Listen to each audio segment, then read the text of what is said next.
welcome to Manapot Studios' newest Starfinder stream, Tales from the Pact World, the Book of Bretheda. I am your host and GM for today's stream, Crofu Bernal. My pronouns are he, him, and I am super excited to be here in another rendition of Tales from the Pact Worlds. In this campaign, we will be exploring the planet Bretheda, the gas giant, and its many moons that surround it.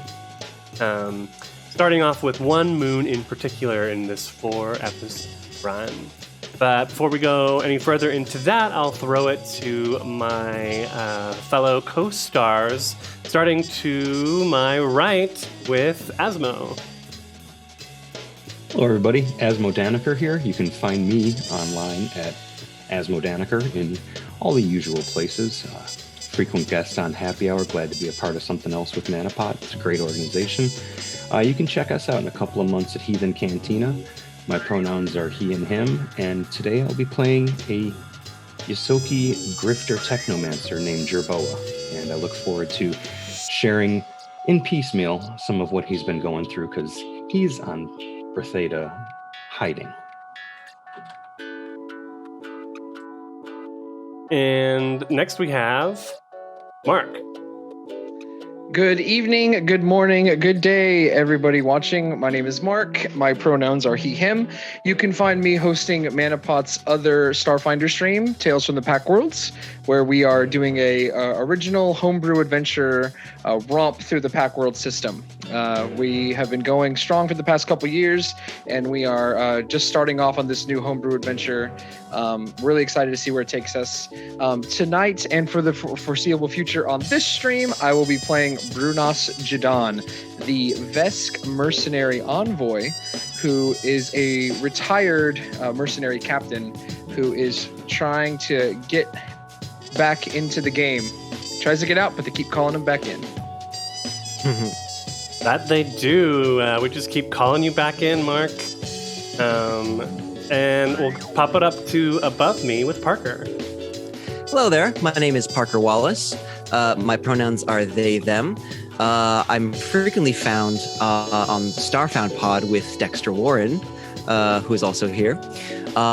We are on anchor.fm/StarfoundPod. You can also find us on Twitter. I'm also active on Twitter, Parker Wallace.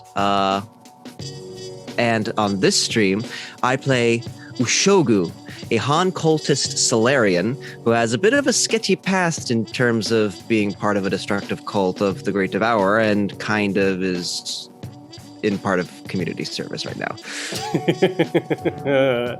Awesome. And next to them is Susanna. Hi, my name's Susanna. My pronouns are she, her. I am the keeper of the Thornvale podcast, which is an actual play Monster of the Week podcast with almost 100 episodes now, which is kind of neat. And it's a horror type show. It's a lot of fun. You can find me on Twitter at Keeper Susanna. And I really recommend you check out my show. It's fun. I'm looking forward to playing along with these fellas. I have a very interesting character that is a crystal slug person. So yeah, that'll be fun.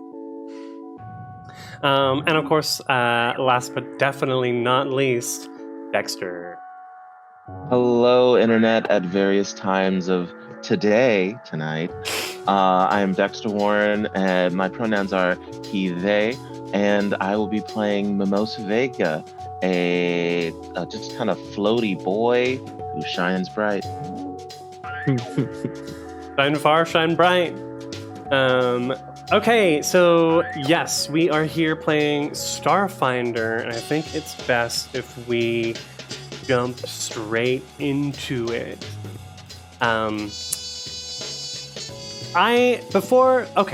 So the camera opens, and before us we see a large floating blue ball, the planet Bretheda.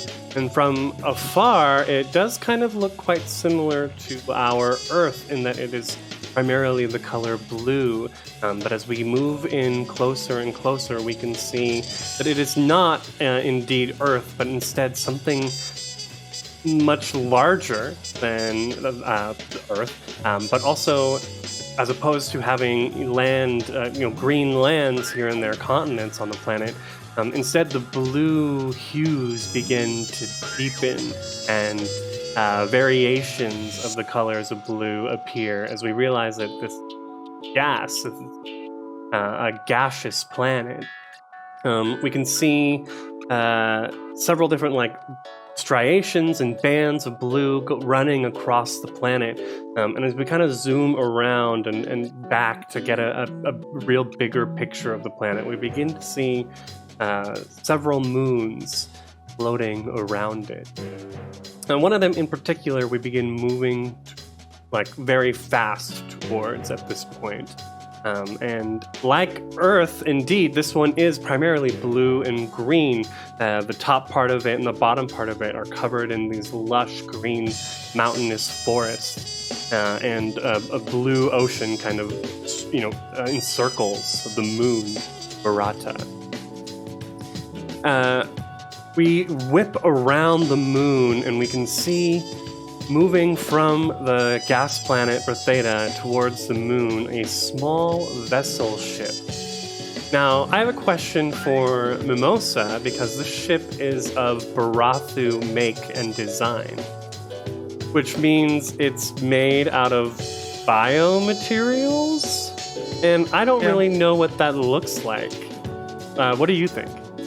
So I would say because we are able to shift our genetic makeup such that we can create substances and different materials, in addition to older of my species will tend to meld together to form larger colonies. I would say the ship is actually a Barathu mountain, kind of forming a superstructure of a spaceship to carry people back and forth. So it's like a mini colony of sorts. It's a sentient spaceship, sentient organic spaceship. Okay. Mm-hmm. Part of the crew, part of the ship. Cool. So what is it? Tina. Sorry? Old Tina. Old Tina. Old Tina. That's what we're calling it. So what does it look like from the outside? What do we see through the camera?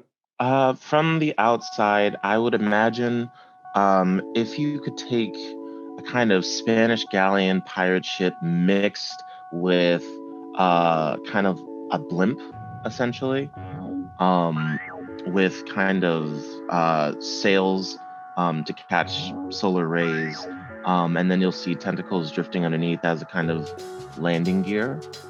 And then different ridges of bone structure, kind of like the ribs you'll see in ships,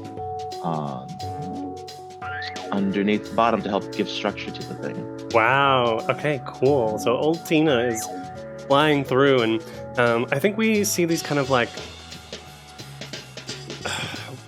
portholes in the side, but rather than being these perfect circular glass portholes, they're much kind of thicker and harder to see through, and they whenever you're peering through, it kind of gets blurry.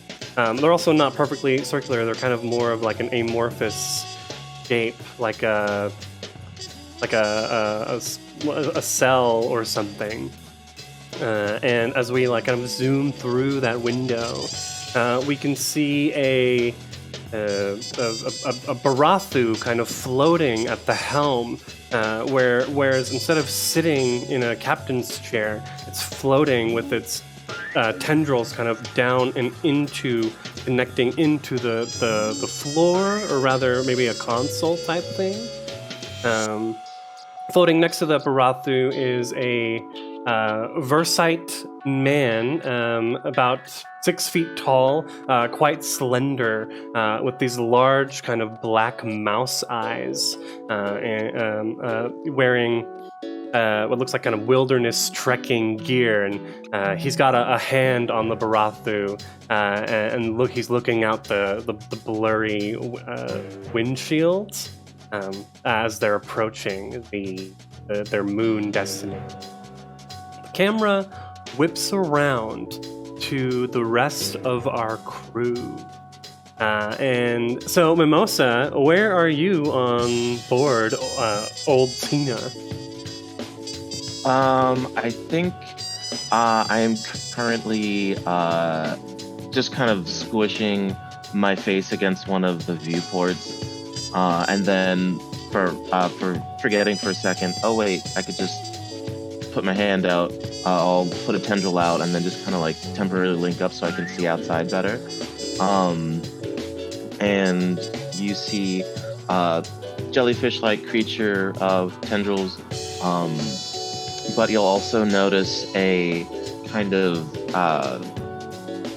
galaxy design of a couple like freckles kind of glowing like stars, and you'll see an Ioun stone in orbit around Mimosa as he's just kind of doing some happy burbling, just watching outside. The camera moves past Mimosa and into a much larger chamber that seems to be kind of like a gathering space. Also the only space where our two large party members can sit comfortably. Baydra, who do we see floating in this room, and what are you up to? So Baydra is probably messing around with its like lab that it has, because it doesn't really want to talk to anyone else, but it has some interesting research that it's working on. So it's just kind of messing around with its lab, and it's got it set up right in front of it, and it's just kind of uncurled into its non-slug form. It's kind of like shrimp. It's got like different little arms that are kind of messing around with things, and it's just kind of sitting there mumbling to itself.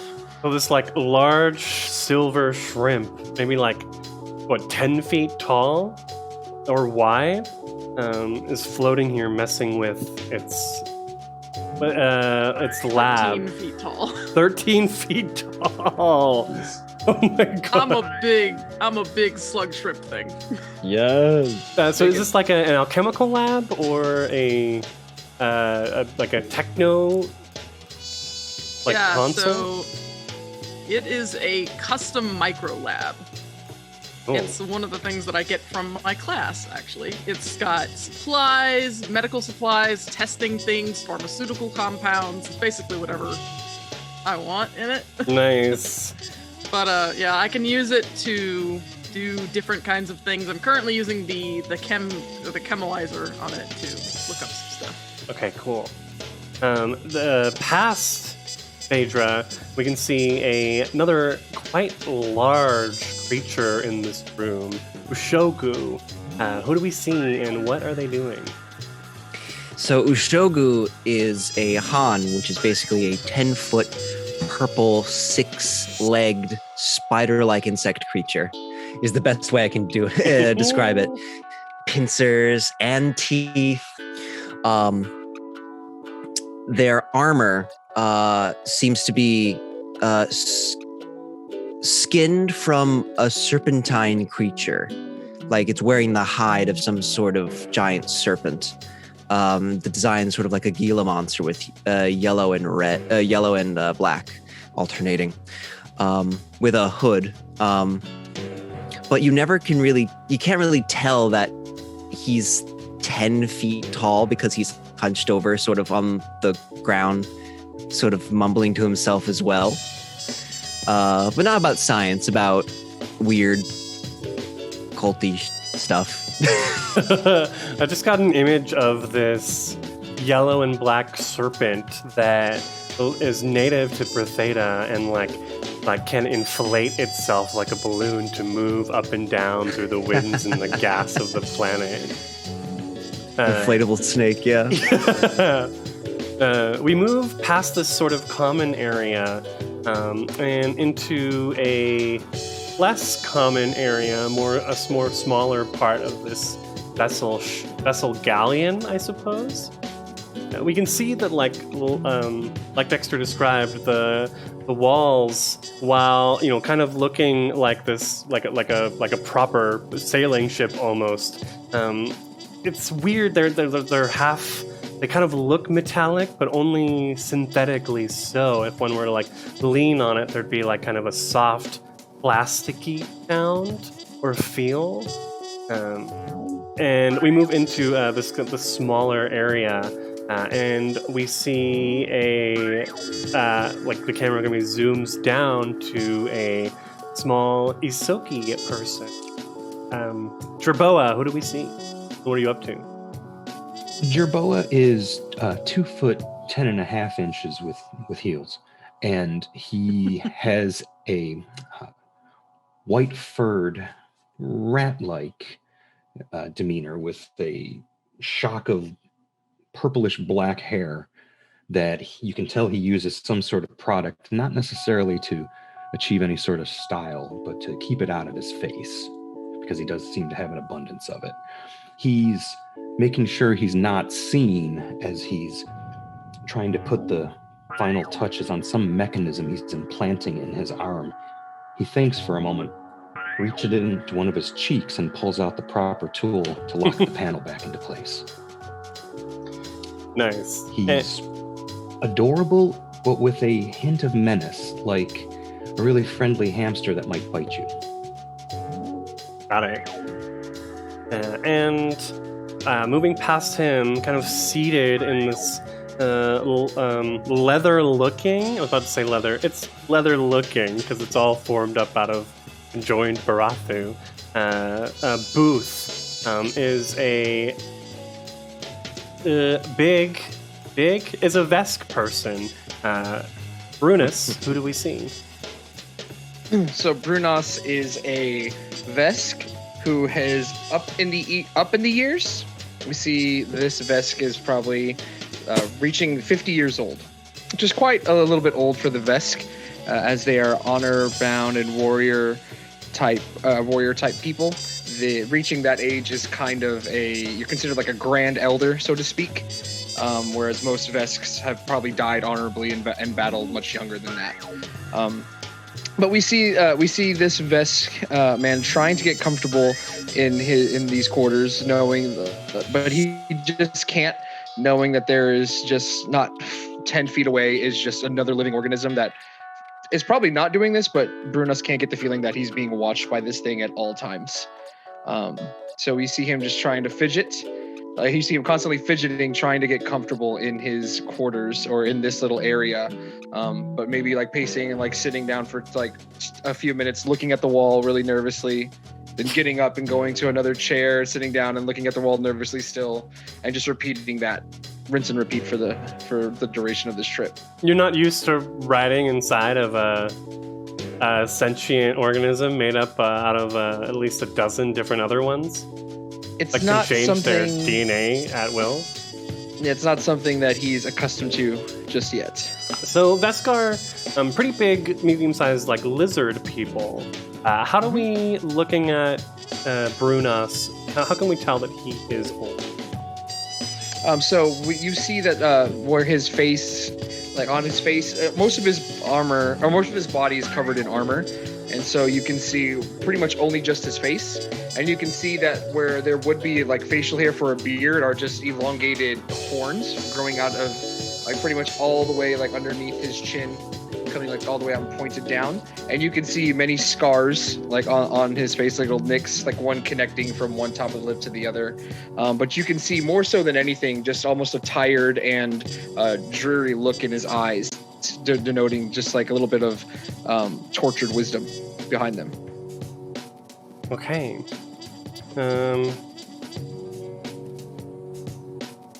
So our crew is sailing through the stars, and I think the Vercite man walks, like kind of leaves the helm. We know that these two in the helm are Thozil, that's the man from Vercite, and Gatwal, his anthropology partner, business partner, and life partner.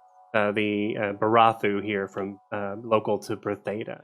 Thozil comes back into the hold and asks you all to join him in the main common area where our larger friends can fit more comfortably. Oh, the music, yes. Lounge music.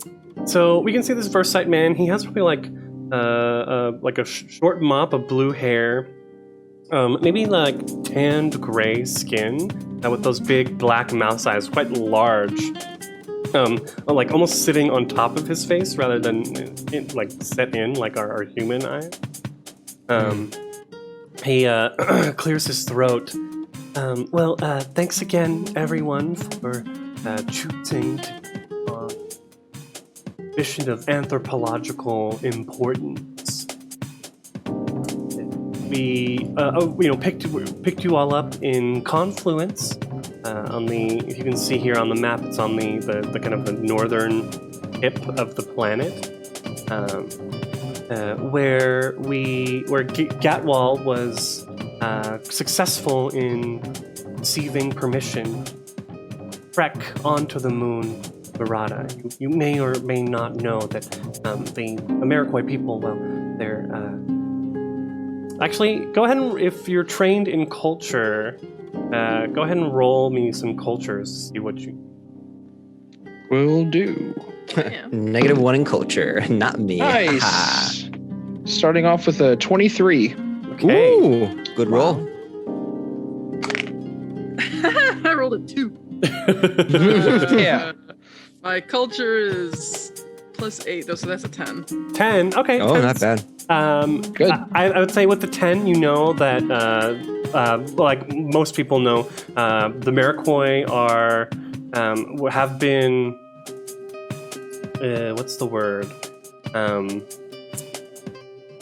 They very, very natural when it comes to their technology. They have not advanced very far at all as far as the rest of the Pact Worlds are considered.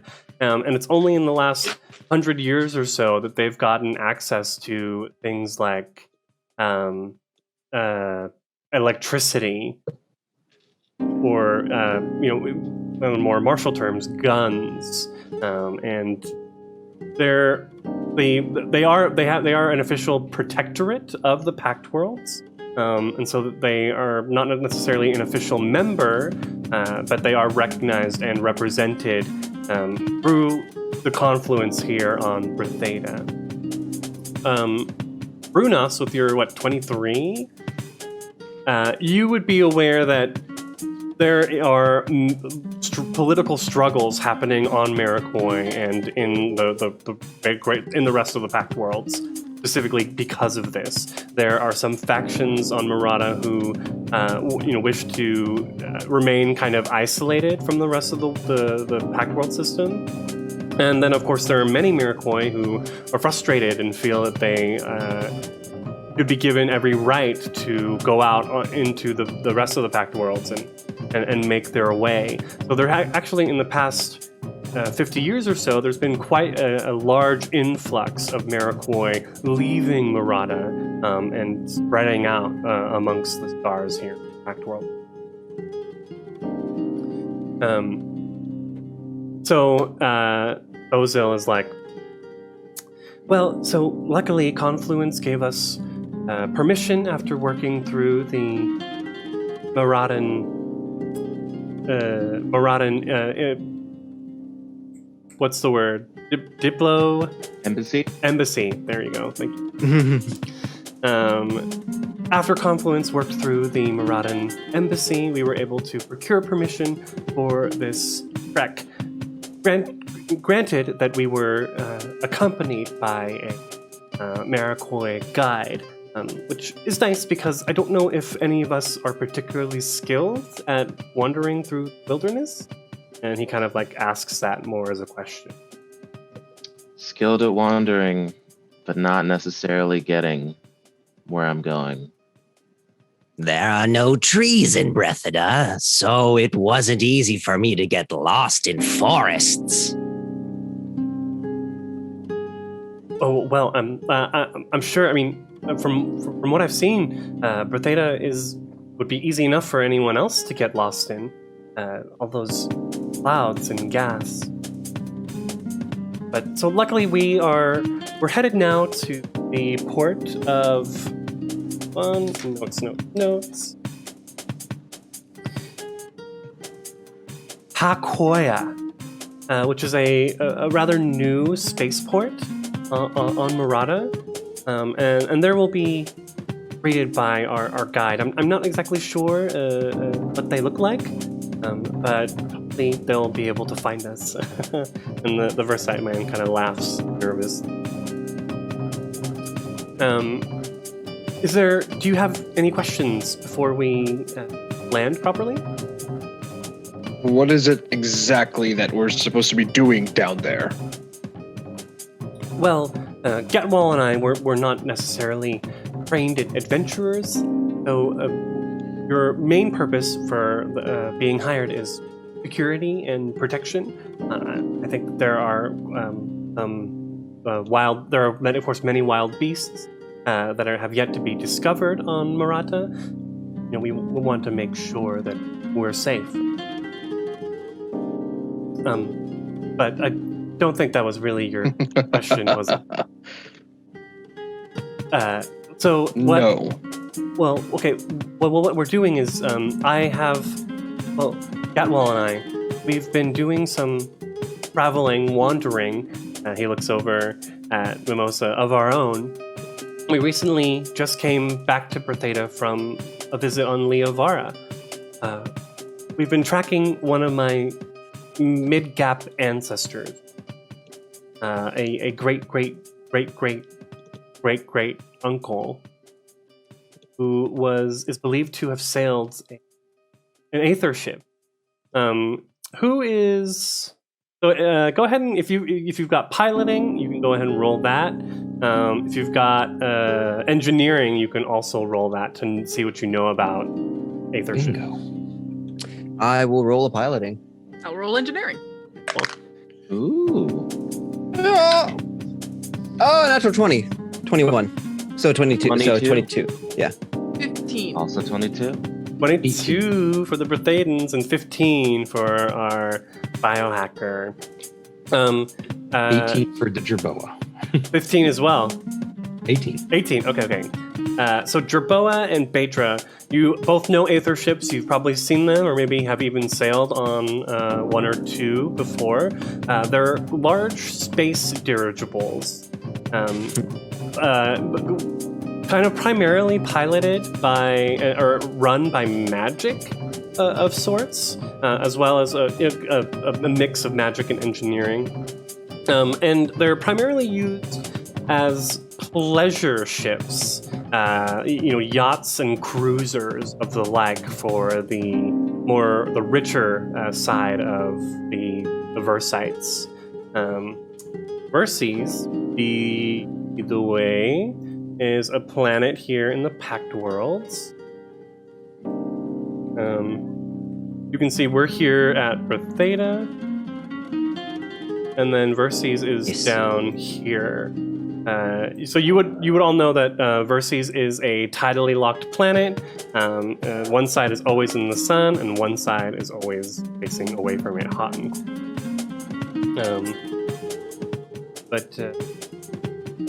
I'm sorry, I didn't switch you over to the Pact Worlds map. There we go. Hey.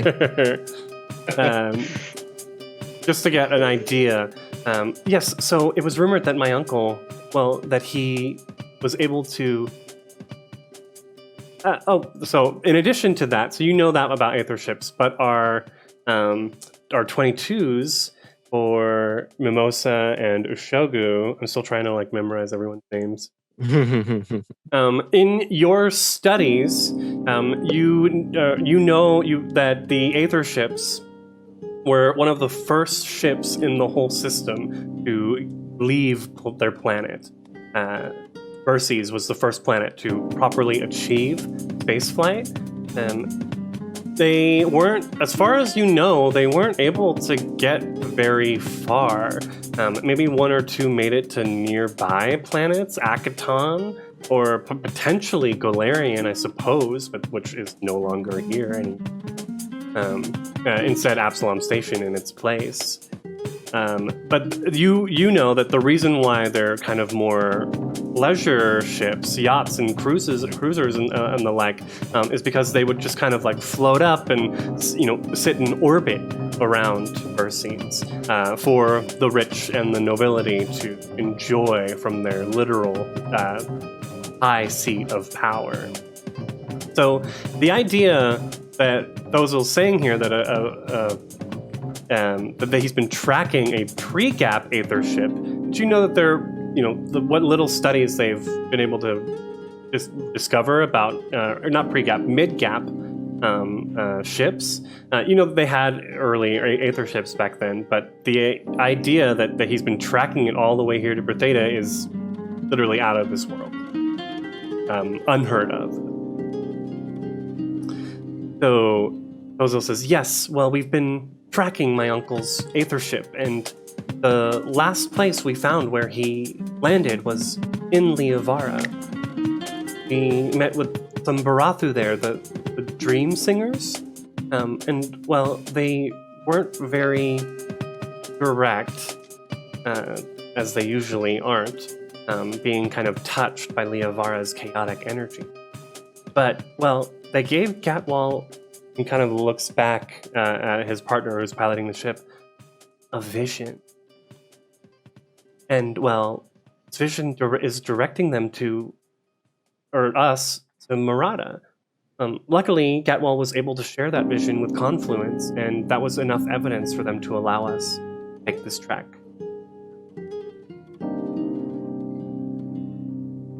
So let me get this right. You had a fancy ancestor who used to like skip around on the stratosphere, looking down in judgment on all the poor people, and you want to prove that your great, I lost count there. It was like 7 or something. Great uncle did this first, right?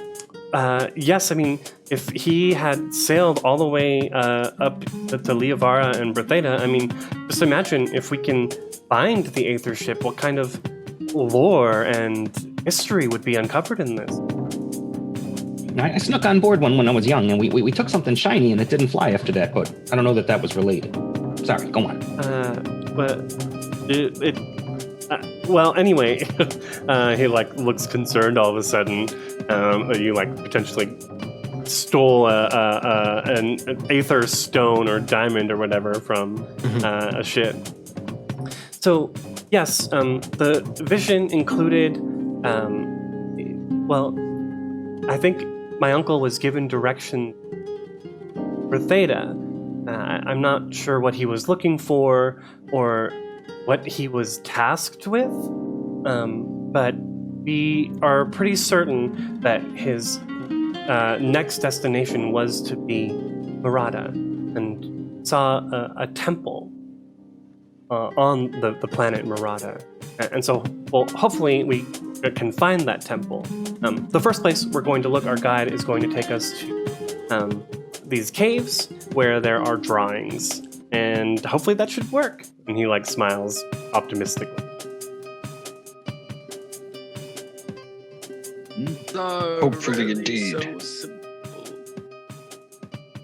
Sorry? Things are rarely so simple. Oh, well, it hasn't been terribly simple so far, but, well, hopefully, that's why you all are here, to help. Yes, Ushogu is here to help. I live to serve. And if you don't mind hole punching this card while you're at it in case we don't survive. Oh, yes. Rest easy, young one. I will make sure you get back. Thank you.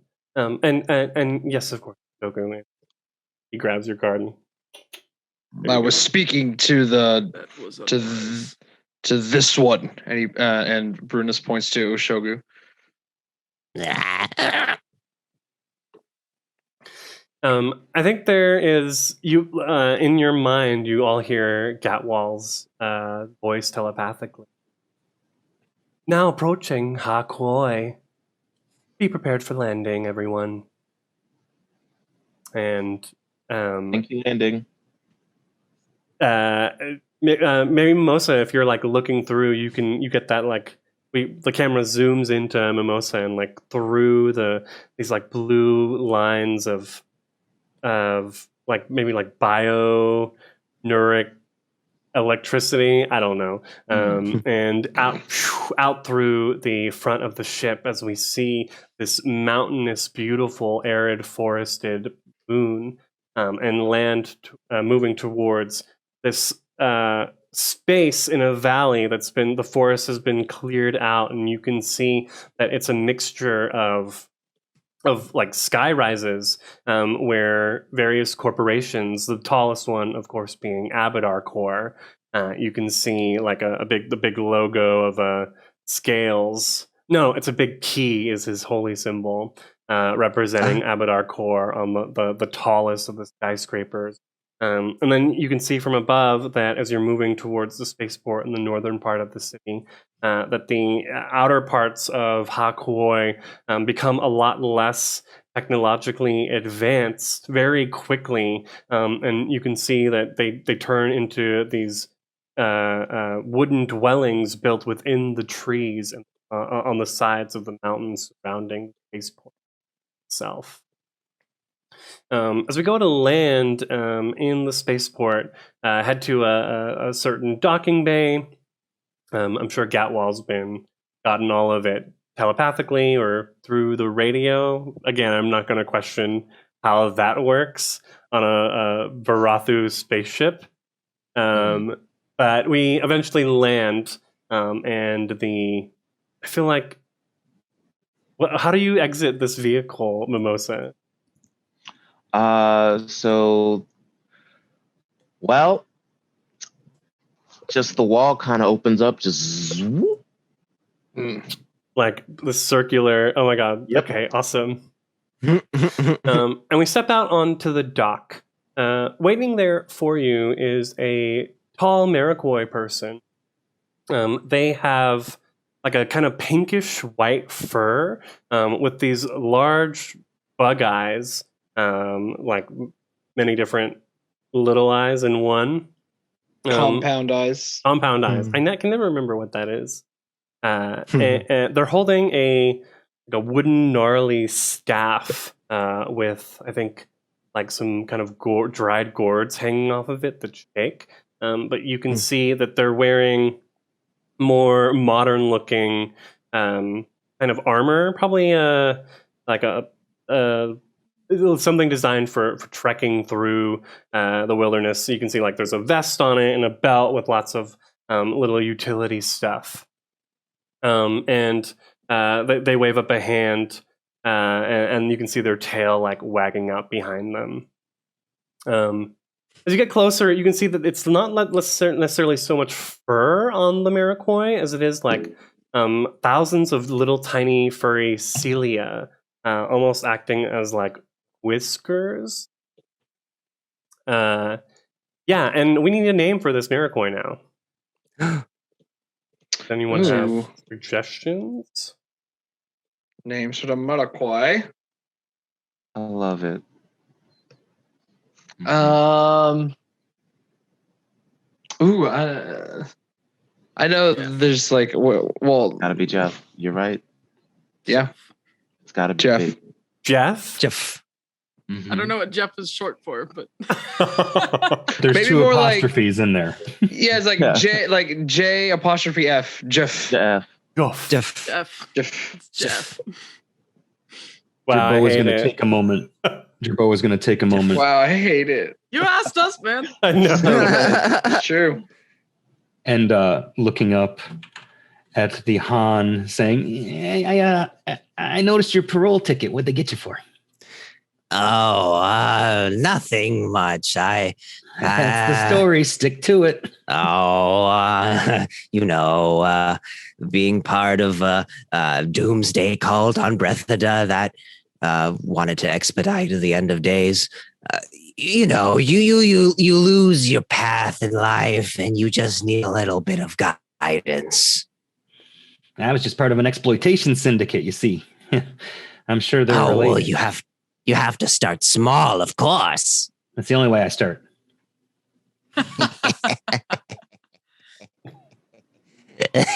Fuzzy rodent. Okay, so the kind of wave a hand, and Thozil and Gatwall come down. This person introduces themselves. Hello, I am Jaff. Jaff? Don't even know your own name. No, I'm just kidding. I am Jeff, and I welcome you, Marata. And they kind of move a hand out, just to like look around. Otherwise, like the place you're in looks like any kind of regular spaceport, not very indistinguishable from other parts of the system. I assume you have everything you need to set out? Or will we be making a pit stop?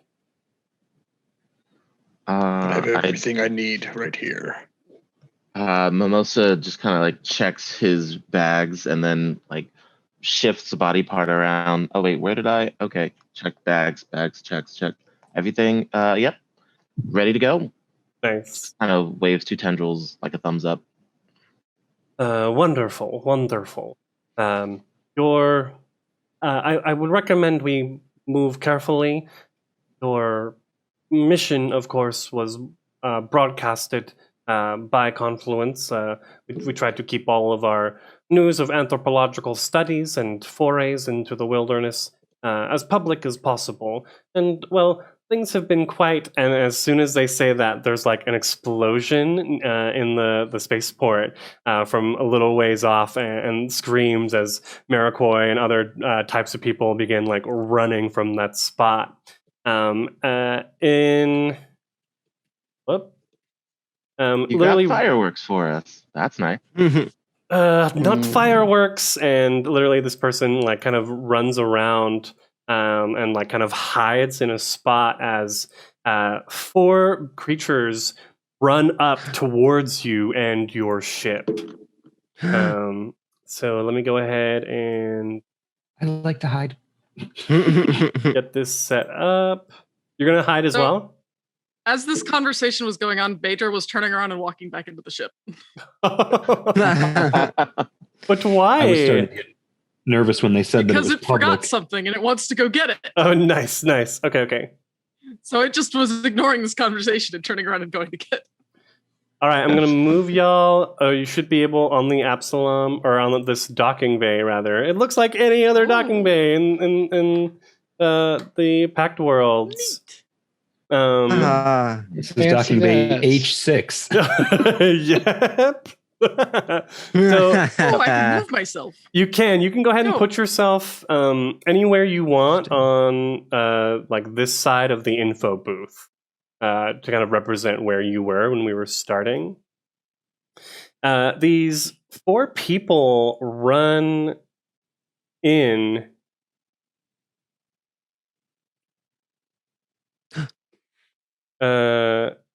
Okay, just making sure we have like just looking at time, because we are approaching. No, we have 1 more hour left in the stream. Okay,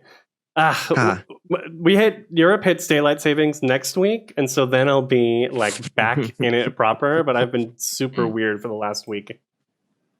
Okay, so we see these 4 people rush up, and I'm gonna go ahead and throw on.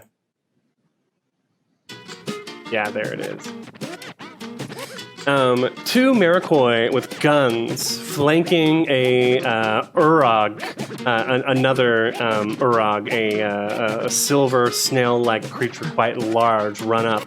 You can see that behind them is a medium-sized humanoid in a like a large suit, and you can see that their helmet is kind of tinted blue from the water that's inside of them.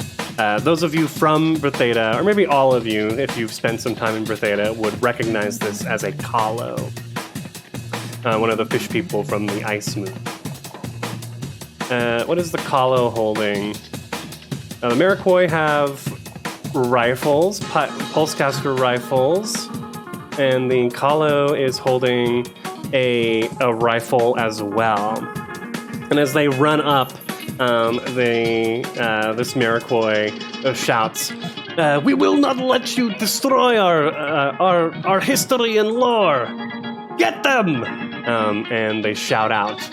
I think your Jeff, they're like, "This is what I was talking about." And they kind of like go and hide in the crate. Thozil and Gatwall say, "I'm glad we brought you along." And we're gonna go ahead and roll initiative, y'all.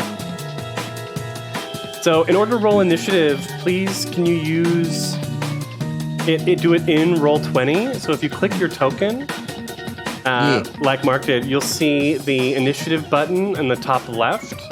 Click that and then put in your bonus without the plus. And then it'll appear here.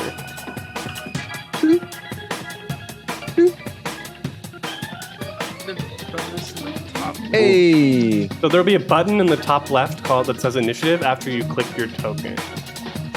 Active.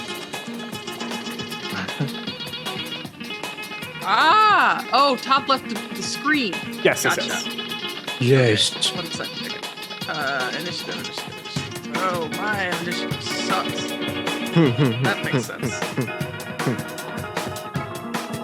And I'm guessing this isn't the welcome wagon.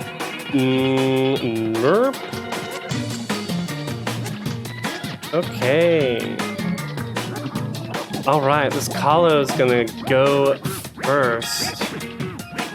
Which is nice because they have the opening volley feat. Ooh. Oh, come on. Haha. So they're gonna move up. I had some cover. You. Good content. I could have. I could move over, I suppose. Unfortunately, they're pretty slow on land, so I think I'm just gonna move here, duck behind this crate, grab some cover, pop up with this rifle, and go ahead and shoot it. I'm gonna assume that's enough range with the rifle. Who are we going after? Let me roll a d4. 1 will be starting at the top, and 4 will go down to bottom. Yeah, so he's gonna go after the biggest target here, our friend Ushoku. 13 versus your KAC. I don't think that's gonna hit, is it?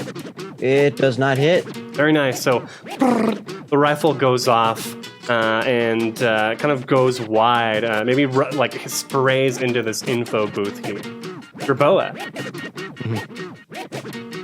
All right. Jerboa is seeing those crates immediately to the, we'll say south, and wants to go ahead and scamper and duck for cover behind them. Drawing a laser pistol as I do so. Nice.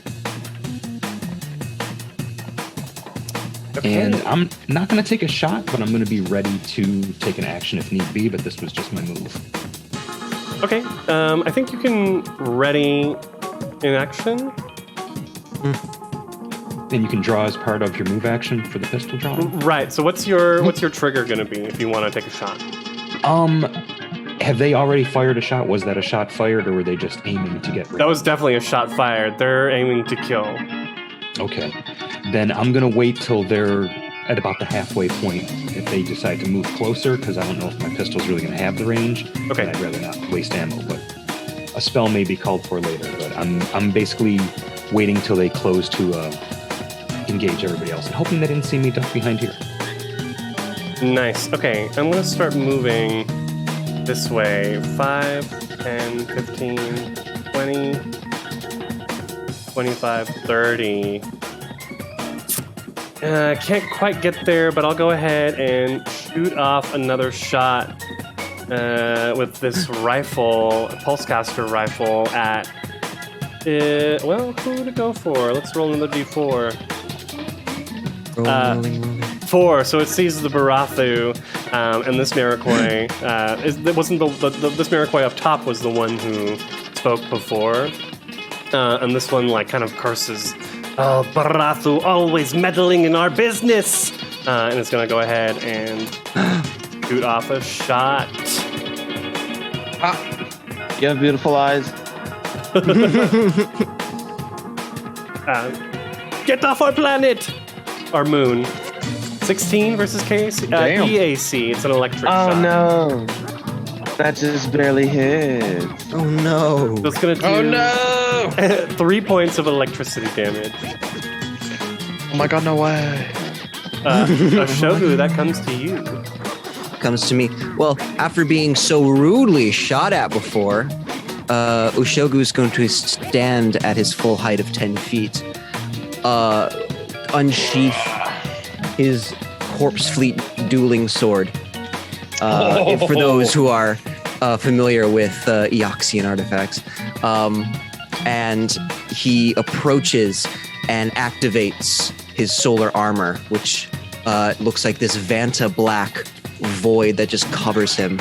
And those close by can hear this moaning of like the damned. Oh my god.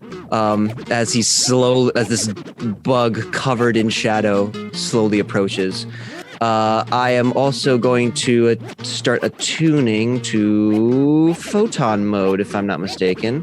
Okay. How much is it? Does that take a certain action? Start a combat? Choose one stolen modes. Okay, Nope. so does it It's take free. an action? You have to choose. Fantastic. Okay, so how far can I get? I can get 30 feet. Let's see. I mean, I could do like a bull. No, I can't do that. It's too far away. It's damn too far away. I'm just gonna. I think Oshogu's just gonna slowly walk towards them. Okay, With nice. the 30 feet. And let's see, is there anything else I can do in the meantime? Probably not from this range. Already an attack if they come close. Okay, sounds good. Yeah, and that'll be my turn. Hey. I don't think this hunter is necessarily going to come in closer. I think they're gonna use up some of their movement to kind of hop over this crate over to this side. We'll call that difficult terrain. 5, 10, 15, 20, 25. Perfect. And we'll shoot their shot. Pulsecaster rifle at Ushogu. It feels so popular. 12 versus EAC. 12 versus EAC, that is going to miss. Nice. Okay. Oh, also, just so I say this before, I am gonna build up my energy resistance to fire with my solar armor. Ooh. So I have a damage resistance 5 Okay. for okay. fire. This was an electric shot. Just FYI. Great. So in case there is fire, Good to know. Can you do whatever? Can you just pick? oh no, it's just so with the solar armor, it's between fire and cold, and I have to use a move action in order to switch. Okay, cool. That brings us to Mimosa Vega. I'm going to see Mimosa kind of float and shift in the direction of the person that just shot at him, and says, "That's not very nice." And you see his body light up and ignite into a star.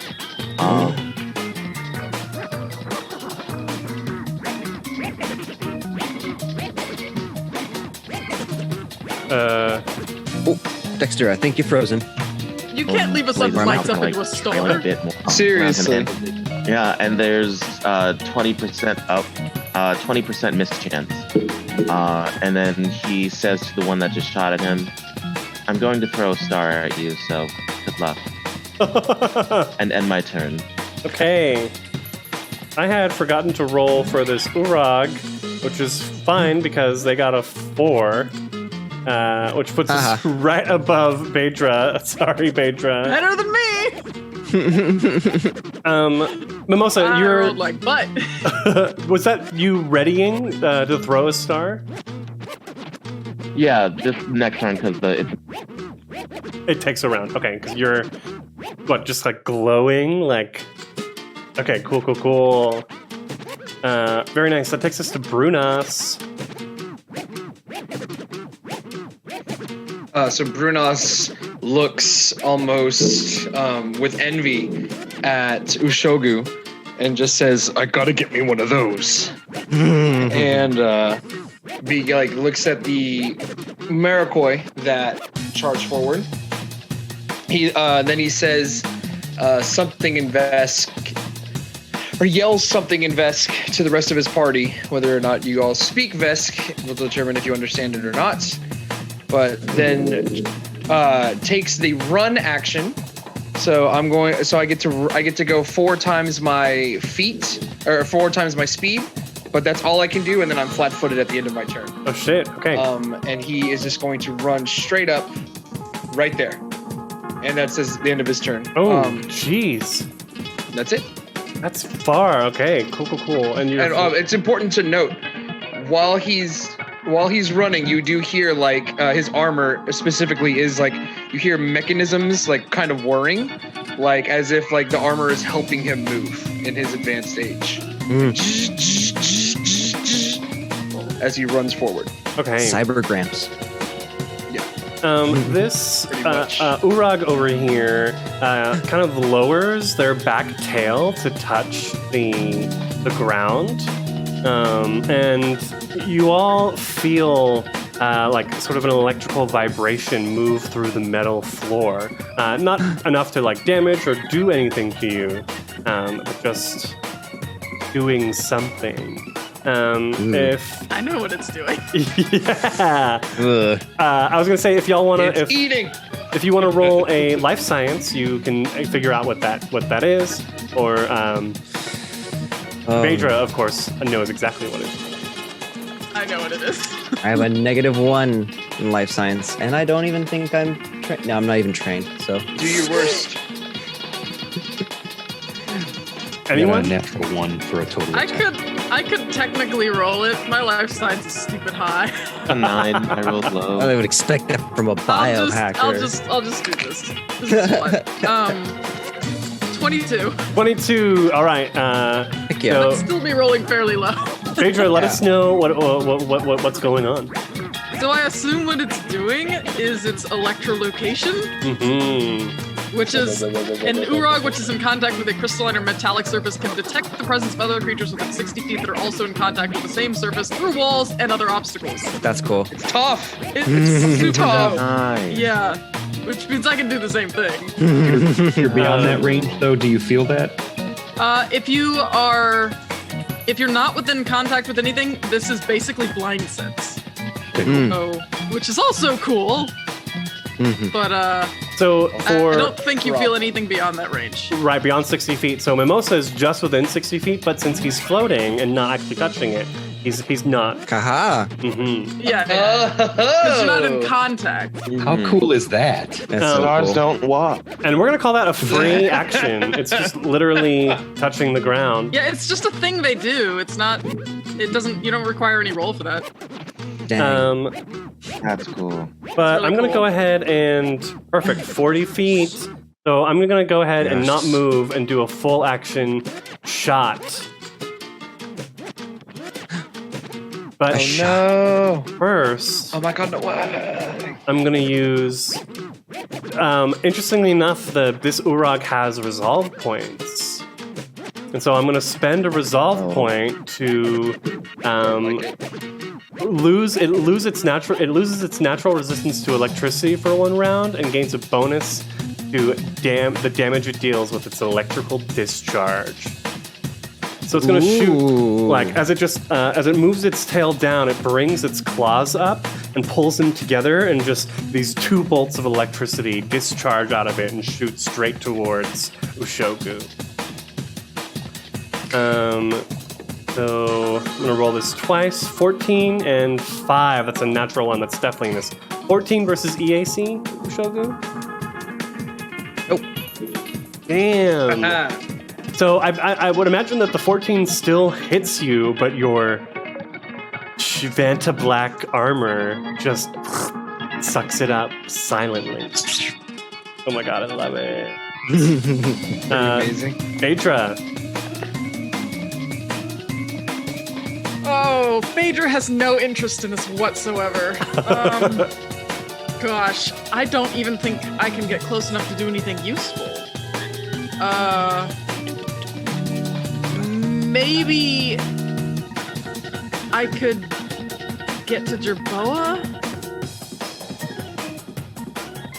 I don't know, I'm trying to figure out if it wants to go help or if it just wants to go back onto the ship to do the thing it was gonna do before. Yeah, I think it will walk towards Jerboa.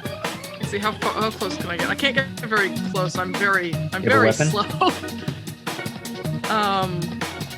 But I think I can get to here-ish.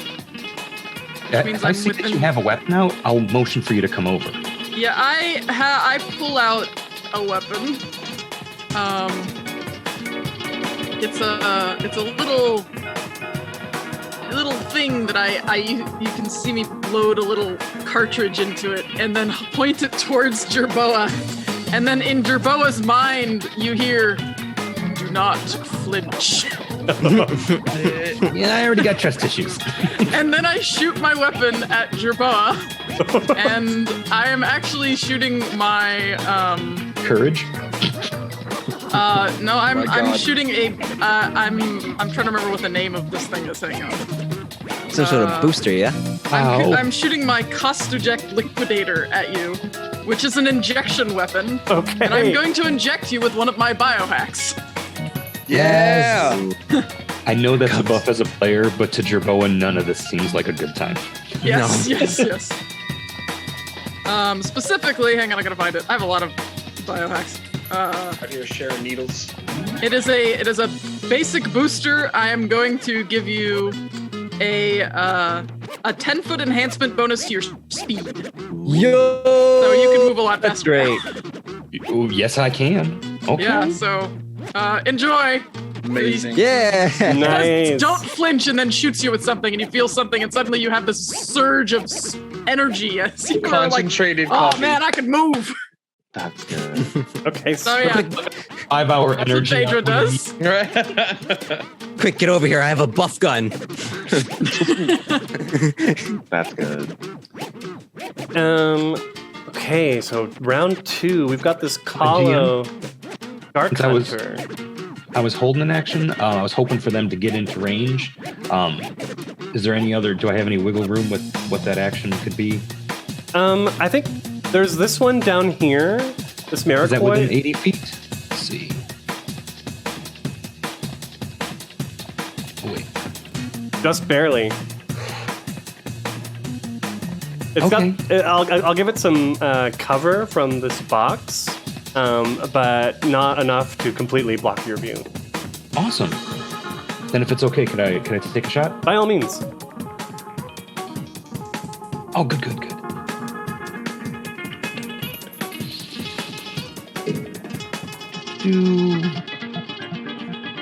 Little red laser, don't fail me now. 16 to energy armor class. 16 to EAC, that hits.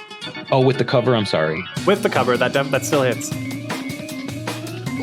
They're wearing. I don't even know if they're wearing armor. What are they wearing? Rags. It doesn't say. I don't see anything. Clothes. soaked They're in just kerosene. wearing clothes. Clothes soaked in kerosene. You know, for protection. Yeah. Drive Just people two- away from the stench. It's just 2 points of fire damage there. Okay. Just thank you. By all means. That brings us back to the Kahlo Shark Hunter, who's got their underwater rifle. What is it? Underwater auto target rifle. Oh my goodness. Cool. We're whatever. not underwater. No, but Wait a minute. We're not Shenanigans. underwater. I call shenanigans. Deceiver. and I think they're just going to take 2 shots on Barnes from this position. That's Brunos. Brunos, excuse me. Artists. Barnes and Nobles. Would you get a little bit of cover from this Miracoy in the way? I don't think. I didn't think so either. So I'm also flat-footed Oh, you are. because I ran. Does that add to my attack or lower your It's AC? -2 to my AC. To my ACs. Okay. -2. So I'm making 2 shots. 11 and 10. Yes. Wow. Trying not to hit its Miracoy ally. It just.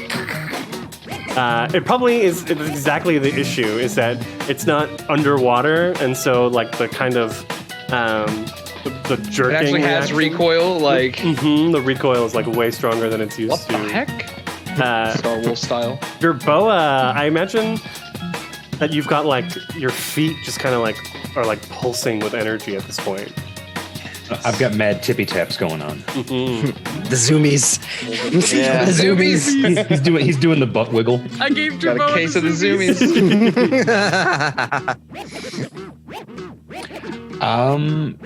Yeah. My move is now, that gives me 10 feet, you said? Yep. Then I am trucking. Truck. 5, 10, 15, 20, 25, 30, 35, 40, 45, 50. And then Good I'm God. gonna hold my pistol and overcharge it. Oh, Nice. shit. By the way, this Ooh, lasts yeah. this lasts for 3 rounds. Awesome. Oh, heck yeah. Well, cool, because I may have to get back to cover. Fucking flash up in here. But yeah, his legs actually start to. He's going so fast, he almost falls over. He looks back at you. He's like, "Thank you very much," and he's gone. And then he charges his weapon, and I'm done. That's it. You don't get to take a shot, huh? No, it's a standard action to cast overcharge.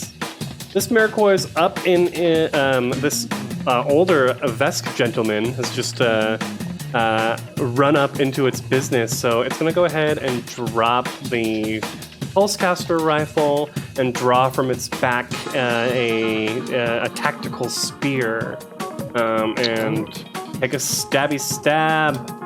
19 to hit versus KAC That hits for sure. for 6 points of piercing damage. Oh! You like pierce right through like little plates on the armor. Ushoku. Ushogu is going to move closer to the Urag, and because I have a reach of 10 feet, I barely make it. And I'm gonna swing that corpse sword. Nice. All right, let's see. Let's do it. Luck be a lady. That's 19 to hit. That hits. Look, be a lady tonight. All right, here we go. I'm going for damage. Cool. That is 10 slashing damage. Oh, shit. Oh, wow. I love it so Whoa. much. I love it so You much. slash down and just like there's a loud It's a kaiju battle. as it like cuts into its crystalline body. Damn. And I should be at now 2 attunement points now. All Y'all get ready right. for this. This Miracoy here is going to pop up from on the other side of the crate and take 2 shots at you. Donnie.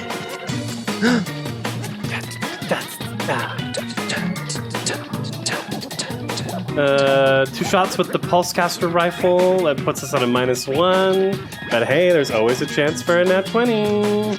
Hey. Nat 20! Okay, oh, how dare you speak that into existence? Hey! So that's How gonna dare you? Hey, I'm 2d6. so happy for you. 2d no. That's gonna do 2d6 electricity damage for 7 points of electricity damage. No confirms in Starfinder, right? No confirms. I'm so glad that they got rid of that. It's not fun when you roll a crit and it's like, nope, actually it wasn't a crit. Actually, you didn't fucking crit, so your 5% chance is actually much harder.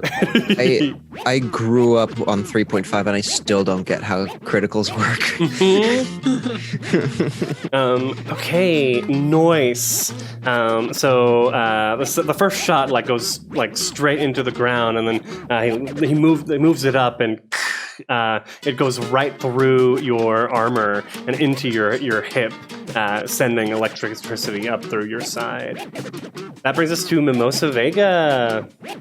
All right. I'm going to take my full action, and you see all his limbs lift up, and 3 orbs burst to life. And you see him aim them and say, "Can you feel the stars calling from beyond? They're calling for you." And shoot 1 at each, except for the big boy. To our enemies. Okay. The 2 Marikoi and the Kalo. Yeah. To the bottom one, fighting our friend. That's 2 points of damage. To the 2 points of damage to the one over here, to the fish boy. Fish boy. And then 3 points of damage to the Marikoi hiding up top. Nice. Okay. The Marikoi definitely as they're hit by it, definitely feel kind of like, you can tell that they're startled by what just happened. But the Kalo, their armor is a lot tougher, and they try not to react at all as they do. Great, Bruna. Do you want to move? Oh no. That's full action. That's right. Okay, Brunas. Brunas yells out to Ushogu. He yells, "Sword wielder, press the attack!" and uses Ginham on this Urog. So everyone gets a +1 to attack this Urog for a turn. Then turns his attention to the spear that's like embedded in between his armor, and he says, "You'll regret that, creature."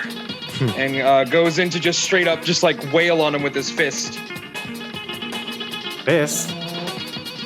That is a 20 versus KAC. That def hits. Right. So that's max damage, 10 points of damage. As he just nails him, uppercut. Describe your takedown. I think he's gonna go ahead and go for a kill. Okay. Because this one drew blood, so he's just going to just like swift uppercut. And you hear some bones break as that happens. And they land X's over their compound eyes. I guess like hundreds of X's in their eyes. That takes that Marikoi out of combat.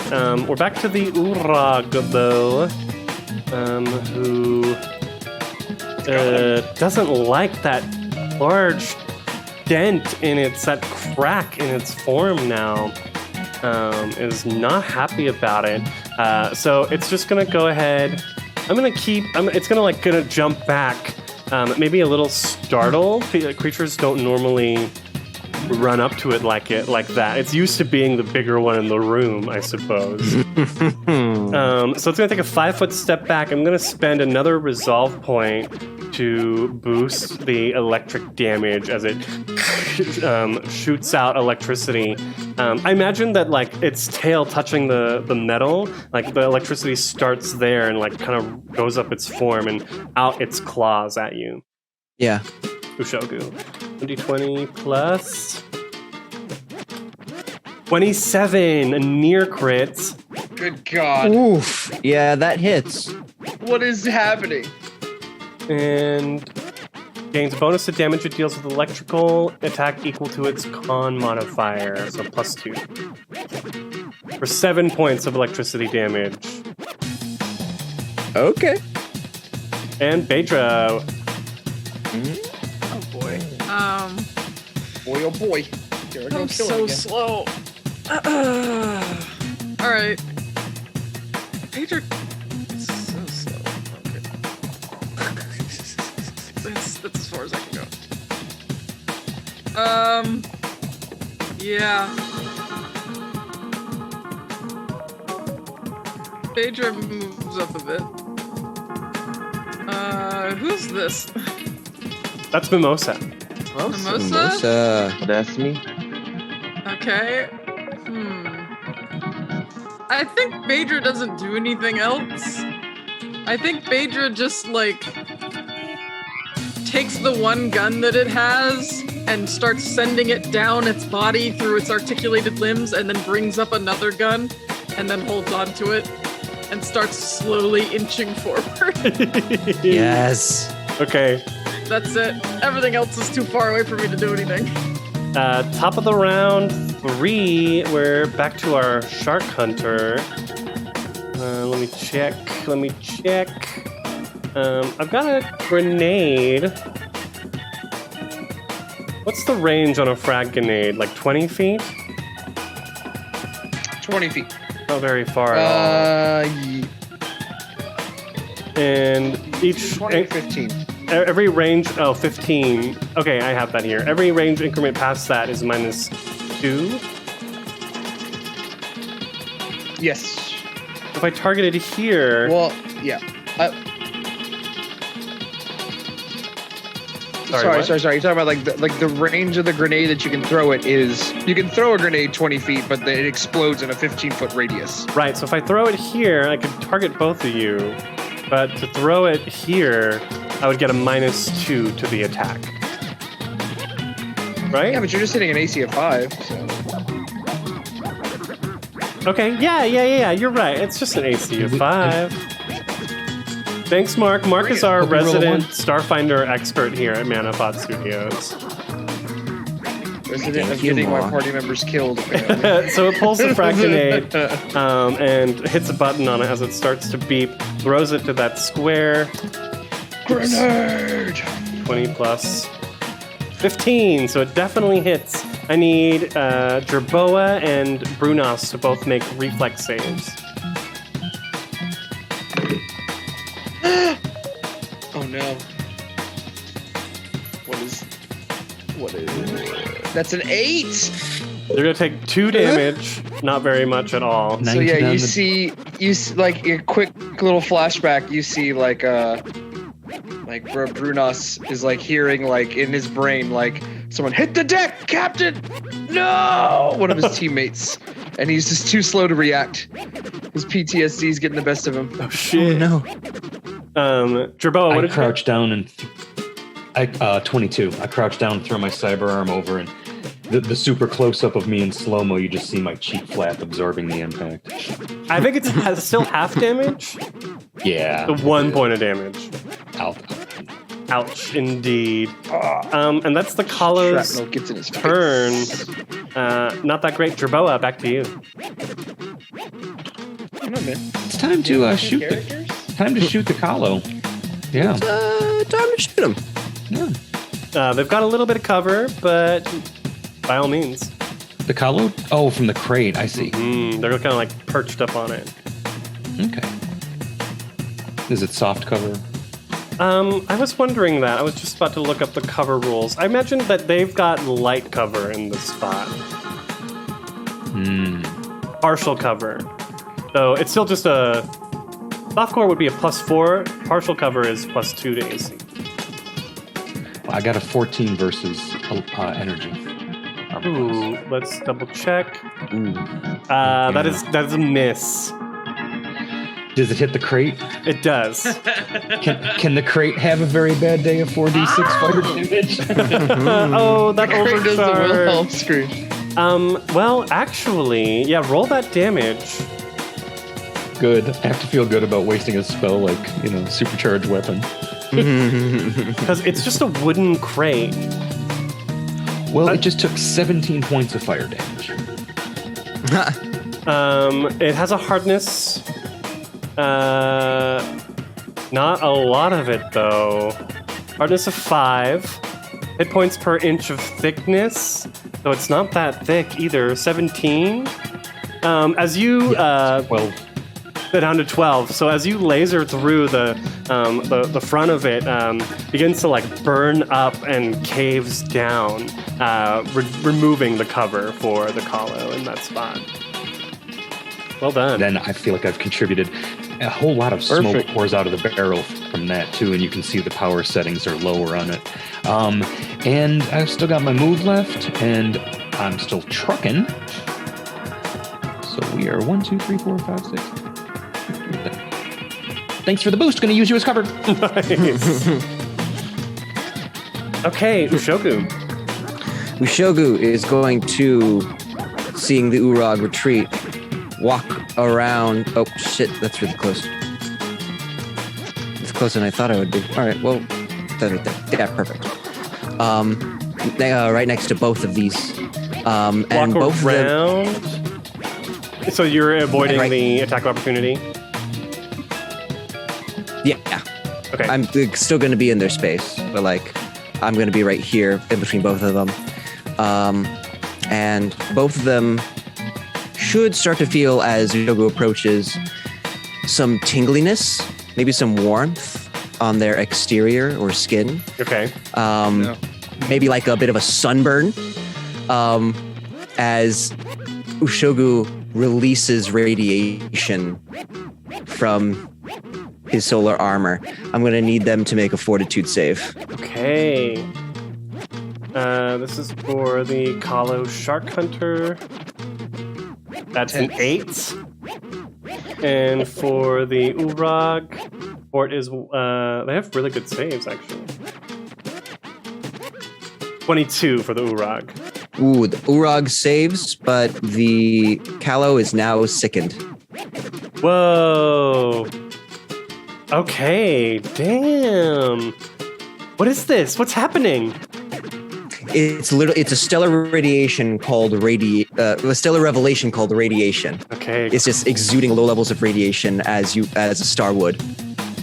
Sickened. I think that's what penalty to everything it does. Boys.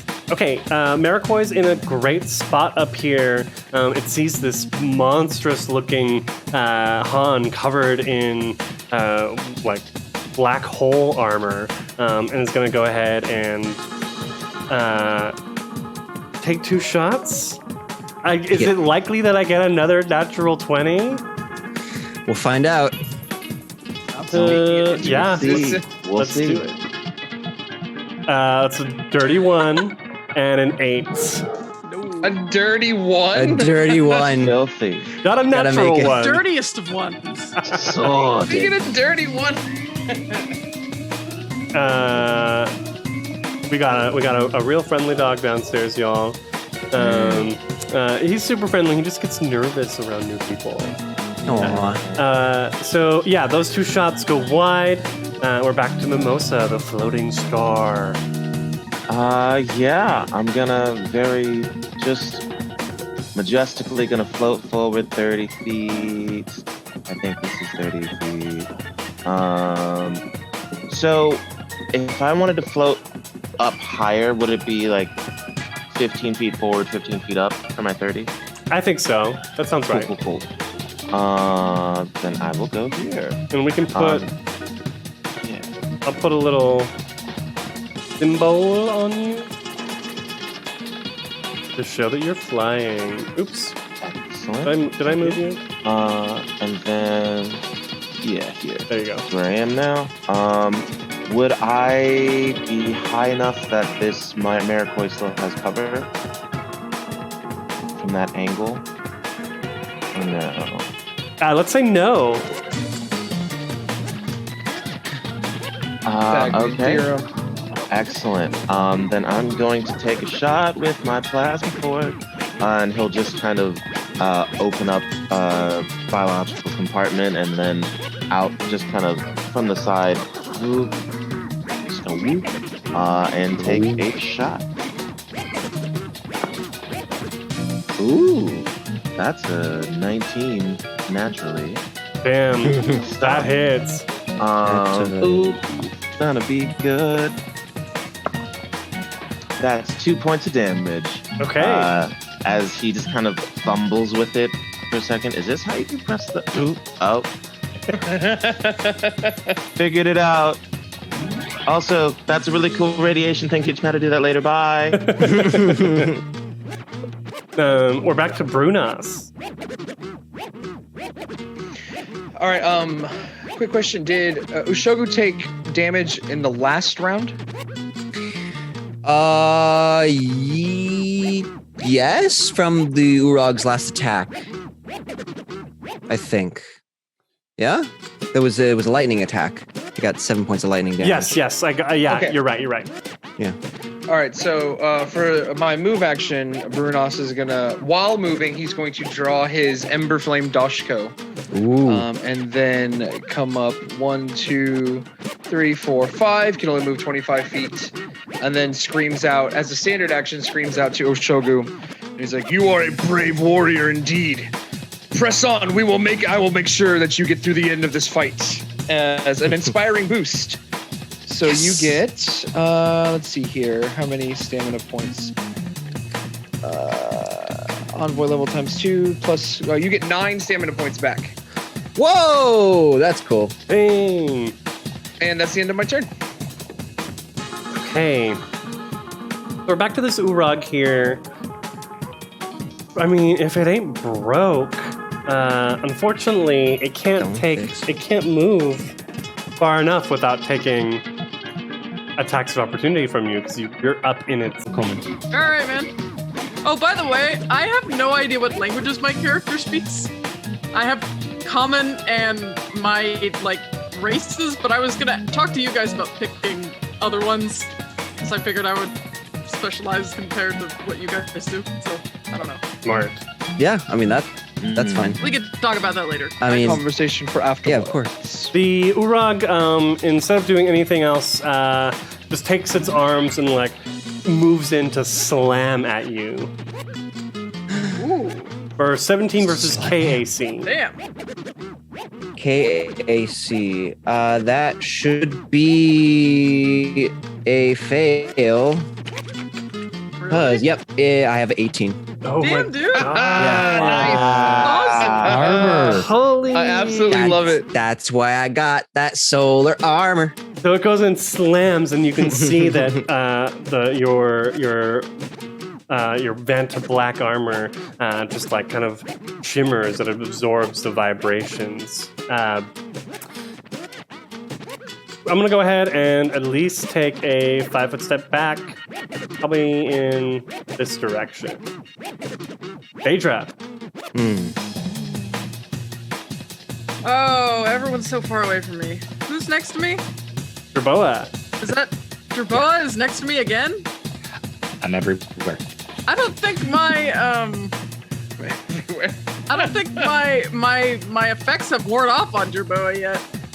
So that's not super useful. Let me see something real quick. This See is if I can round get closer. 3, the end of round 3. So I think you might have one more round on Yeah, it. this is the end of this round will be. Oh, okay. I can move here-ish.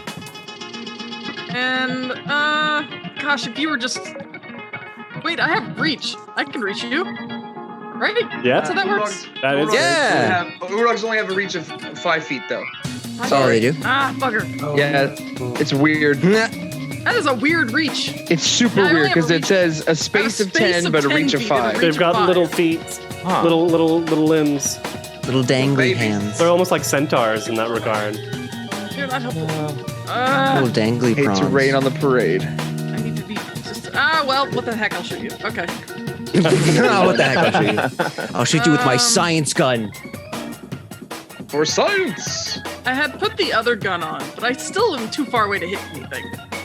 You can have pulled it out with your other hand. Because you can pull things out as your part of your movement.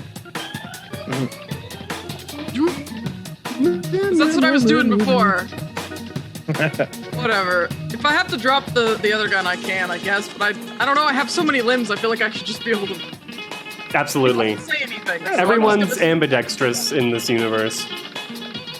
So yeah, I'm gonna shoot this person with something. Who is that? Mimosa. That's me. Mimosa? Mimosa. Let's see. I think I'm gonna shoot you. And again, you hear this voice in your head that says, "Do not flinch." Just kind of freezes in place. I'm waiting for that T-shirt. Do not flinch. Do not flinch. I am going to give you. Does a bonus to skill checks mean a bonus to attacks? I don't understand. No, it would just be skills. Just skills. Okay, then I'm going to give you a +1 enhancement bonus to AC. Thank That's you. good. That's some good stuff. Yeah, so that might help. So yeah, you feel this prick? I don't know how you're an interesting creature. Yeah. You feel a presence, Excellent. and now you have you're stronger now, or something. Thank you. I feel like it activates like the Unlimited natural power. hardening factor. Like, Yeah, there you go. yeah. This Kalo is sickened, and you're right up in its face. The sickened condition, I should have looked this up a while ago. Should be -2 to attack, Everything. damage. Yeah. Okay. Skills. It, I think leaves the... What does it do? It's going to go ahead and draw a tactical star knife. And as it draws it, it just kind of brings it down, trying to, like, slash through your armor. No, not my armor. How long is it sickened for? Until the end.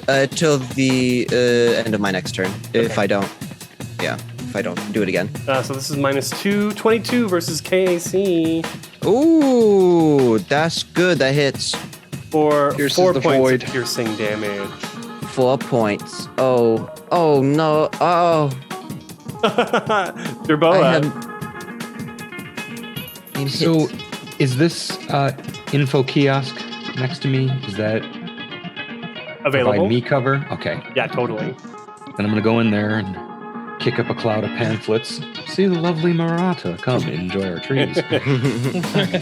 Enjoy our trees. And I'm going to shoot the big Urag that is been causing people problems. I didn't want to interfere in somebody else's melee because I don't want to have somebody feel feelings of dishonor, but seeing the dynamic of this fight, it's time to put them down. All right. Oh boy. Ooh, nice roll. 17 hit energy armor class. He has no cover from me. EAC, definitely. Very, very cool. Then we're looking at 2 points of fire damage. Okay. Chip, chipperoo. Can't talk, coming down. Oh. And my energy boost has worn off. Nice. All right, it is back to Oshoku. God, Yes. I'm coming down. Seeing the Urag move backwards again, I'm gonna take a 5-foot step towards the Urag. As from the center of my core, it's a light sort of dimly starts to glow, like the light at the end of the cave, and then filling up the armor slowly but surely until, like, the Balrog is on fire on top of the shadow. And with 4 attunement points in Photon, I'm going to Supernova. Okay. Yes. All right. They're going to have to make a reflex save of, 13, I guess. This is for the 17 or Urag? 15. It's for 15. Urag, and it's for the Callow. And for the Kalo, their reflex is 9. So the Urag saves, the Kalo fails. All right, so let's see. Oh, yeah, the Kalo fails even more because it's sickened. Oh, no. Just Looking gotta at 7. add this all together. So that's... Okay, so that's... Do I add anything to it with that? It should just be 4d6. 46, great, just raw, great. It should to be 14 full damage, 7 half damage. Oh, I love it. Supernova. Yeah. All close to max, man. Oh, wow. That hurt the Kahlo bad. Heck yeah. Real bad. Now I'm at no attunement points, and I'm unattuned. So have fun with that. It is no longer sickened, however. It's true. Back to the Marikoi. He shouts out, "We must stop the invaders! Have no fear!" And he kind of like looks over, and he can see the Urag and the Kahlo like looking behind them as like sirens start to go off. And he's like trying to rally them. He's gonna go ahead and take two shots. One at Ushogu. Natural 20. Oh, Crit magnet. How does this happen? Hit me. So, Hurt me, please. 3 points of electricity damage. Fuck me. Yes. And this one's Love these low going. crits. This one's going to Brunas for a 6 versus EAC. No good. Mimosa. He Dragon Ball Z's it. It's like, pop. Like, So would that be 6? Oh, sorry, 6 damage to me since it's a crit? No, it was 3 total. I rolled 2d6 instead of 1d6. Okay. Oh, I see. I gotcha. Lame. I'm gonna fly forward. And now that I am in a closer range, I'm gonna look to the Marikoi up top, and in his head, saying, "Have you ever thought about what it's like to be at the core of a star? I mean, imagine that." As I cast Mind Thrust. Oh shit. And that DC is gonna be, for me, is a 15 DC. It's a fail. Rolled a 10. Ooh, excellent. Ooh. Okay. Oh, is it roll and then, okay. That is 15 points of force damage. Describe your Or kill. psychic damage. He hears this kind of pulse from the beginning of the universe as they convulse and then fall flat, and there's kind of like bits of stardust floating about them. All right, Brunas.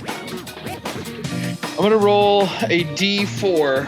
1 and 2, I go for the Kalo. 3 and 4, I'm going for the Urag. That's a 3. Urag, it is. Okay. Brunas shouts another thing in Vesk, and uses all of his movement to get right here. And then, as a standard action, goes to swipe with his Flame Doshko. Damn, that sucks. It's not a 10-foot reach. Go for I it. love it. It's a natty 2, so that's a miss. However, I think the Urag, as the other Marikoi, falls and the sound of sirens get louder and louder, kind of like looks over at the Kahlo. Its antenna like twitches together, and it begins to engage. It's going to take a step, and then it's going to start moving again, which is definitely provoking from Ushoku. Yes. All right. I'm going to Shogu. attack with my sword. Yeah. Well, that's an 11 to hit. That is a miss. Yeah. That's definitely a miss, so it's going to start bounding away. That was 5, 10, 15, 20. That's it. That's as far as it can go. Baedra, back to you. Coward! All right. We got Mage. Baedra. How many bad guys are left? So the Urag is starting to leave, and the Kahlo is like very injured as well. These two. Yeah. Okay. Pedro starts going back to the ship. It just like looks Bye, around. friends. Cool. I'm over Bye, it. friends. It's fairly certain that you guys can handle this from here. And it's too far away from anything to do anything. So it's gone back to the ship to do the thing it was going to do the first time. Totally. This Kahlo takes a step here. And I think that's still within reach. So, Oshogu, you're going to get an attack of opportunity as it moves out of your reach. With that damn corpse fleet sword. Yeah. Terrifying range. 20 feet. Sorry, 20. That Very hits. 20. All right. That is 6 damage. 6 slashing damage. 6 brings it down to 0 exactly. But I think that means it's... What's the word? Smoked. Staggered. Staggered is the word. It's not down. It's just like literally on the edge of its life. And it Perfect. starts limping away. This thing also doesn't have much speed. It only has 20 feet of speed on land. So that was 5, 10, Hello, yeah. 10, 15, 20. And I think at that point, as they're like starting to like stumble away, a whole bunch of Marikoi security forces for the spaceport pull up and immediately begin taking them. That's Haha.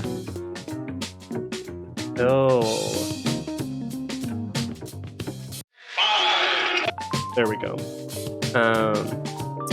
As we come out of initiative, Thozil, Gatwal, and Jeff all kind of like poke out of their hiding spots around, and start to like recover themselves after that pretty easy combat, all things considered. Which is good. I wanted to like test the waters, like, you know, figure out the Starfinder challenge rating, because it's been a while for me, a few months. And it's a little wonky. Yeah, plus there's 5 PCs, so I actually didn't take that math into account, but whatever. There's plenty more to come in the next 3 episodes of the Book of Bretheda. So, before I close out, we're going to go ahead and, should we... Yeah, we'll do final call-outs in the same clockwise order as we started with. So let us know who you are, where we can find you, and all that fun biz. And we'll start with Jerboa to my right. All right. Asmo Daniker, you can find me on Twitter, on Discord, of course, and at Manapot Studios as a frequent archival guest of Happy Hour. We're going to have the Heathen Cantina coming up in a couple of months. That's going to be my group's brand and channel. We've been recording and archiving, putting together our clips and sizzle reels, so we can't wait to share that with y'all. Nice. I had a great session last night. It was kind of late, so flipping the script to get here early was, I'm just glad it all came together. But had a really good time and look forward to the next episode.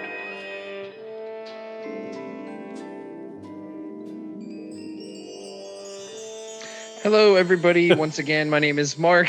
You can find me on the internet at Mark Likes Music. I posted in the Twitch chat right here.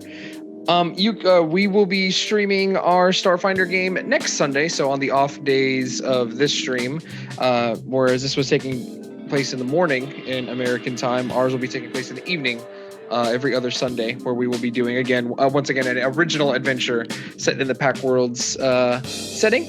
And so come join us in the chat. Sorry, it's getting kind of late for me. My brain is shutting down. the main Tales from the Pact Worlds series. This is just a spin-off. Well, we are happy to have we're happy to have this as part of the spin-off, and I'm happy to be a part of this. I'm having a blast already. Is that my turn? Yeah. Heck yeah. Hi, my name is Parker Wallace. You can find me on Twitter at Parker Wallace. You can find me on TikTok at Weird Pupper. And if you want to listen to Starfound, I mean, why wouldn't you? We have 100 hours of content, and we're going to be recording our third and final season. So get ready for that. Don't miss out. You can find us at Anchor and Patreon at Starfound Pod. Hi, I'm Susanna. I am the keeper of the Thornvale podcast once again, and I do highly recommend it. It is a Monster of the Week adventure about 3 monster hunters who are trying to protect, they're doing all right, a small island town off the coast of Florida, and all that comes with it.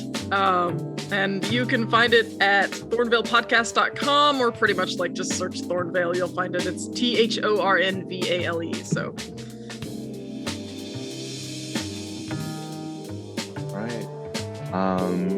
Again, I'm Dexter Warren. You can find me at AfroCindere on TikTok for D&D content, anime content, and just general gay screaming.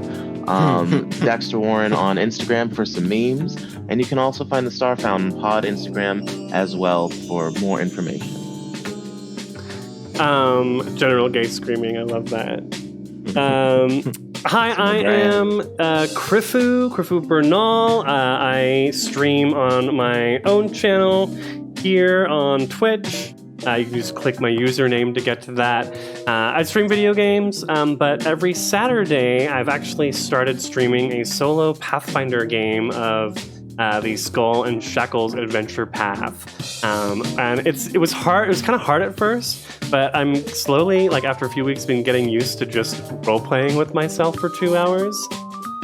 It's really weird, but it works out, I promise. We will be back in 2 weeks with the second episode of the Book of Bretheda. If you enjoyed what you saw here tonight, join our Discord, check out our calendar. Manapot has multiple games going on throughout the week. Like the happy hours, as Asmo mentioned, are always super fun. And yeah, awesome. Thanks everyone for being here. We are going to go ahead and raid over to the Dead Aussie Gamer channel, where they're playing some Pathfinder, Rise of the Rune Lords in 2nd edition, it looks like. So stay tuned for the raid. It really does help us out, and it helps to keep the Pathfinder, Starfinder, X-Finder community strong. Thanks so much, everyone. Have a good one.